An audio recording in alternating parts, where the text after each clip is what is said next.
तो हेलो दोस्तों, नमस्कार। स्वागत है एक नई वीडियो में। तो दोस्तों, आज की वीडियो में बताने वाला हूँ हीट एक्सचेंजर का जॉब है। उसको आप आपको दे दिया जाए तो आप कैसे स्टार्टिंग करेंगे। आपको पूरा ड्राइंग ही दे दिया जाए तो आप कैसे स्टार्ट करेंगे। मान लीजिए कि आपके ऊपर पूरा सब कुछ है, जॉब आपको अपने हिसाब से बनाना है, तो आप कैसे उसको बनाएंगे। ठीक है, तो आज की वीडियो में यही डिस्कस करेंगे। बाकी वीडियो बढ़िया लगे तो वीडियो को लाइक कीजिए, कमेंट कीजिए, शेयर कीजिए अपने दोस्तों के साथ, और चैनल पर नए हैं तो सब्सक्राइब जरूर कीजिएगा। तो चलिए शुरू करते हैं आज का वीडियो। तो दोस्तों देखिए, एक हीट एक्सचेंजर का ड्राइंग मेरे पास पड़ा है, जो कि इसके बारे में आप लोगों को समझाते रहता हूँ। तो मान लीजिए कि एक बार मैं जैसे कि मैं आपको बता दूँ कि स्टोरी स्टोरी नहीं, हकीकत है। मैं गया था अफ्रीका में, मुझे एक ऑफर आया था कि एक हीट एक्सचेंजर का जॉब है, उसे बनाना है, क्या बना सकते हो। तो मैंने हाँ में जवाब दिया था, आज से करीब 5-6 साल पहले। तो मैंने वहाँ पे मुझे काम पता था, इसलिए मैंने हाँ बोला, और पूरा उन्होंने इंटरव्यू लिया कैसे बनेगा, तो उसके बारे में बता के मैं वहाँ पे चला गया और बना के आ गया था। ठीक है, तो ऐसा कुछ आपको जॉब मिलता है तो आप कैसे स्टार्ट करेंगे, क्या क्या प्रोसीजर होता है, वो सब बता रहा हूँ। ध्यान से देखिए, और अच्छा लगे तो लाइक जरूर कीजिएगा। तो सबसे पहले दोस्तों, जो हीट एक्सचेंजर होता है उसका ड्राइंग वगैरह अच्छे से देख लें। ठीक है, और अगर प्लेट वगैरह गिरा है, सबसे पहले क्या होता है, प्लेट्स वगैरह गिरा है सेल का। ठीक है, तो सेल का प्लेट जो है वो मार्किंग करें, कितना लंबा होगा, कितना आईडी का, वो जितना होता है, जितना ड्राइंग में दिया है उतना ही करना है, उससे प्लस नहीं करना है।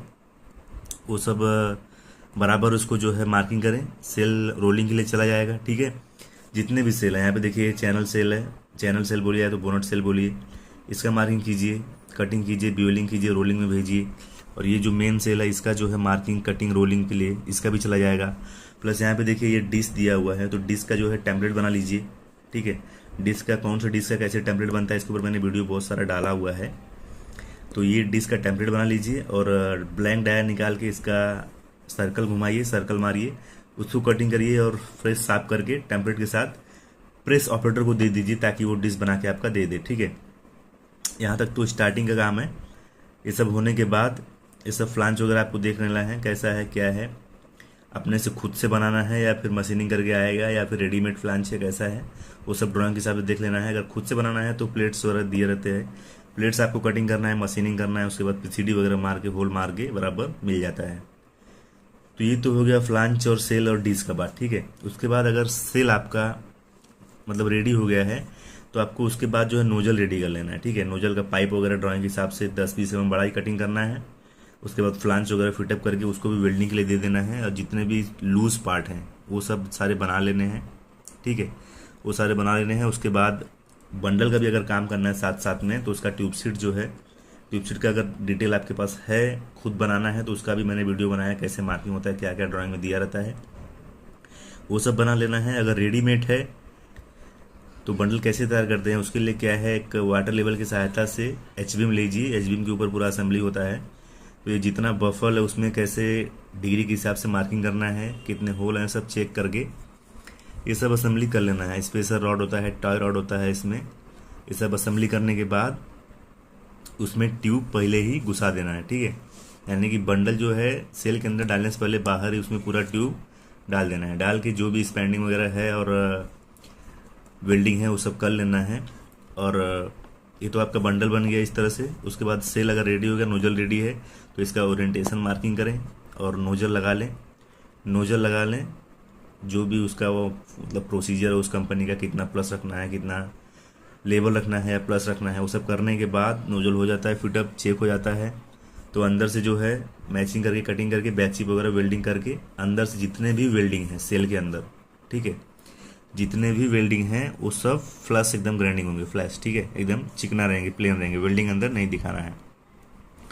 और ध्यान रहे कि जो नोजल रहता है, बहुत सारी कंपनियों में क्या होता है कि फिटअप होने के बाद बस रूट और हॉट पास मार के छोड़ दिया जाता है। ठीक है, बाकी बंडल घुसाने के बाद फाइनल मारते हैं। तो रूट और हॉट पास मारने के बाद अंदर से बैक चिप करके, डीपी करके, वेल्डिंग करके फ्लश कर दिया जाता है। क्योंकि आप अगर नोजल लगाने के बाद फाइनल वेल्डिंग करते हैं तो सेल जो है दबने का बहुत ही ज़्यादा चांस रहता है। ठीक है, तो इसमें क्या है, आपको सेफ्टी के लिए रूट मारे, हॉट पास मारे, जो पैड लगा है जिस नोजल में उसका भी रूट मार के छोड़ दें।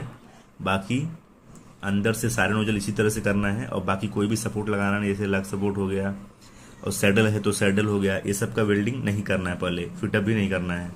तो सारे नोजल लगाने के बाद आपको बंडल डाल देना है, अगर बंडल आसानी से चला गया। और हाँ, बंडल डालने से पहले जितना बफल का ओडी दिया हुआ है उस ओडी का एक आपको डम्मी बनाना है। डम्मी बनाने के बाद सेल में आपको पास करना है। अगर पूरा पास हो गया तो समझ लीजिए कि बंडल आपका पूरा अच्छे से पास हो जाएगा, ठीक है। तो ये सब करने के बाद आपको बंडल डालना है। बंडल डालने के बाद आपको इधर का ट्यूब सीट और दूसरे साइड का जो ट्यूब सीट है उसको, अगर ट्यूब सीट वाला है तो, नहीं तो क्या होता है कभी कभी यू बंडल होता है तो उसमें जो है एक साइड में डिश लगा होता है और दूसरे साइड में बंडल में ट्यूब सीट होता है, तो सीधा घुसा के जो है खाली बोल्टिंग रहता है उसका। और ये दोनों साइड जिसमें ट्यूब सीट है उसको जो है आपको बंडल डालने के बाद जो है, बंडल डालने के बाद आपको इसको अलाइनमेंट करना होता है, यानी ट्यूब सीट को प्लम में करके बराबर लेवल वाटर लेवल चेक करके उसके बाद वेल्डिंग दिया जाता है। तो अगर बंडल फिक्स हो गया, आपका वेल्डिंग हो गया उसका, तो आप नोजल का जो फाइनल वेल्डिंग करा सकते हैं। और बाकी का जो काम बचा है जैसे कि ये लग सपोर्ट्स वगैरह हो गए, हीट एक्सचेंजर में ये सैडल वगैरह भी होते हैं, वो सब अगर हो गए मतलब है रेडी, तो वो सब आइटम आप लगा सकते हैं, ठीक है।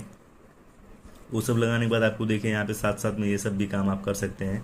इसका जो बोनट होता है इसका कुछ प्रॉब्लम नहीं है, आप नोजल लगा के फाइनल वेल्डिंग वगैरह कर सकते हैं। जितने भी आइटम है इसमें जैसे लिफ्टिंग लग वगैरह हो गया, यहाँ पे देखिए कपलिंग दिया हुआ है, मतलब जो भी आइटम इसमें है चैनल सेल में उसको आप पहले ही लगा के वेल्डिंग कर सकते हैं, ठीक है। और बाकी का इसमें जो है इसी तरह से होता है। अगर बहुत सारी कंपनियों में क्या होता है कि सेल रोलिंग हो गया, वेल्डिंग हो गया, लॉन्ग सिम और सर सिम फिटअप हो गया, जैसे कि मान लीजिए कि 2-3 सेल जॉइंट है और long SIM sir SIM fit up हो गया, तो उसमें क्या है कि पहले ओरिएंटेशन मार्किंग करने के बाद नोजल का ओपनिंग होता है और नोजल फिटअप होने के बाद जो है वेल्डिंग फाइनल करवा देते हैं। और उसमें क्या होता है, सपोर्ट तो लगाते हैं लेकिन थोड़ा बहुत दबी जाता है, तो उसमें क्या है डम्मी पास करने में, बंडल डालने में जो है बहुत ज़्यादा प्रॉब्लम होता है। तो खास करके जो मतलब हीट एक्सचेंजर कंपनियां बनाती हैं, जो हीट एक्सचेंजर का एक्सपर्ट होती हैं, वो लोग इसी तरह से करती हैं। नोजल फिटअप होने के बाद उसको रूट मारें, रूट मारने के बाद हॉट पास मारें और उसके बाद अंदर से बैक्सी करके, अंदर से फ्लश वगैरह करके, आप न्यूमेटिक है तो पैड, मतलब जिस नोजल में पैड लगा है उसका तो न्यूमेटिक चेक करना पड़ेगा, यानी कि एयर जितना भी प्रेशर का एयर दिया हुआ है वो डाल के सोप डाल के चेक करेंगे अंदर और बाहर दोनों, कहीं भी लीकेज ना रहे, ठीक है। ये सब होने के बाद जो है बहुत कंपनियां बंडल डालती हैं। बंडल डालने के बाद जो ट्यूब सीट होता है उसका अलाइनमेंट होता है, उसका वेल्डिंग हो जाता है, उसके बाद सारे आइटम जो है फिटअप होते हैं। तो ये जो है सबसे बेस्ट तरीका मैं मानता हूँ इस तरह का काम, कि नोजल वगैरह फिटअप बस कर लीजिए, उसके बाद बंडल रेडी करके बंडल डाल दीजिए और बंडल डालने के बाद जो है बाकी का काम आप कर सकते हैं। तो हीट एक्सचेंजर तो इसी तरह से बनता है। और मैंने जो बनाया था, जैसा कि मैंने बताया कि अफ्रीका में गया था तो वहाँ पे मैंने एक मिस्टेक कर दिया था, वहाँ पे मैंने नोजल लगा के फाइनल वेल्डिंग करवा दिया था, जैसे कि मुझे बहुत प्रॉब्लम हुआ था बंडल डालने में। तो ये गलती आप ना करें, कोशिश रहे कि जहाँ पे भी नोजल है बड़े वगैरह और जितने भी सपोर्ट हैं वो बंडल डालने के बाद लगाया जाए, ठीक है। और जो नोजल है उसका रूट मारे वेल्डिंग में और हॉट स्पॉट मारे, मतलब रूट और जो सेकेंड लेयर का वेल्डिंग होता है उसको करने के बाद ही बैकशिप करें, फाइनल वेल्डिंग करें और फिलअप और फाइनल वेल्डिंग बंडल डालने के बाद ही करें। तो दोस्तों आज का जानकारी में यही देना था आप लोगों को। बाकी उम्मीद करूंगा थोड़ा बहुत जानकारी अच्छा लगा होगा। बाकी वीडियो अच्छी लगे तो वीडियो को लाइक करें, कमेंट करें, शेयर करें अपने दोस्तों के साथ और चैनल पर नए हैं तो सब्सक्राइब जरूर कीजिएगा। तो चलिए मिलते हैं अगले वीडियो में, तब तक के लिए धन्यवाद, नमस्कार।